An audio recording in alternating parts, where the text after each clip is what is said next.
কাছে current information আছে বলেই কিন্তু আপনাকে আমরা ধরে নিয়ে এসেছি। স্যার আপনি এসব কি বলছেন? আপনি বললেই হলো নাকি? আপনার কাছে কি ইনফরমেশন আছে যে আমি টাকা চুরি করেছি? আপনার কি আমাকে দেখে চোর মনে হচ্ছে নাকি? দেখে তো কাউকেই বোঝা যায় না কে চোর আর কে ভালো। আপনার কাছে যে টাকাগুলো আছে আমরা সেটা খুব ভালো করেই জানি, আর টাকাগুলো আপনার এই বোরখার নিচেই আছে।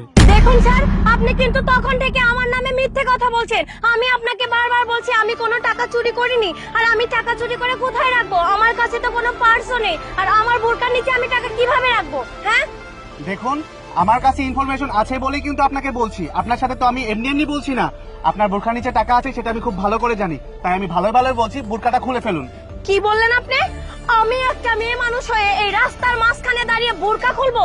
আপনি পুলিশ অফিসার হয়ে এই কথাটা কি করে বলতে পারলেন আমাকে? দেখুন, আপনি আমাকে খারাপ ভাববেন না আর আমাকে ভুল বুঝবেন না। আর আমাদের কাছে ইনফরমেশন আছে বলে আমি কিন্তু আপনাকে বলছি, আপনাকে এমনি এমনি বলছি না। তাই ভালো ভালো বলছি বোরকাটা খুলে ফেলুন, তা না হলে কিন্তু